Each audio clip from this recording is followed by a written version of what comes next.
ये भाई ने सवाल भी पूछा है, हजरत आपने पानी को छानने का क्यों कहा, इसकी वजह बताएं। मेरे मोहतरम भाइयों, जो पानी अल्लाह ने पैदा किया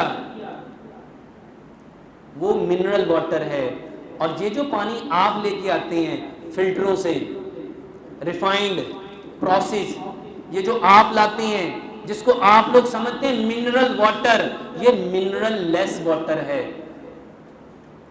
सर जो पानी फिल्टर से, RO plant, UV plant, UL plant से छान दिया जाता है, उसके मिनरल्स निकल जाते हैं।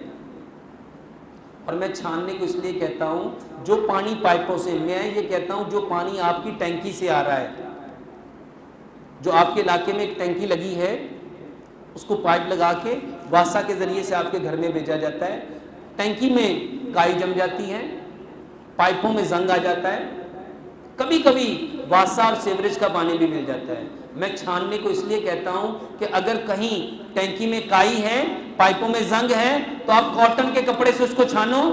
ये दुनिया का बेहतरीन फिल्टर है, दुनिया का बेहतरीन फिल्टर कॉटन है, ताकि वो जो जंग आया, वो जो काई आई, वो इस कपड़े से, कॉटन से क्या होगी, कॉटन रुई को कहते हैं, वो उसको स्टेन कर देगा। तो पानी को छान के पियो।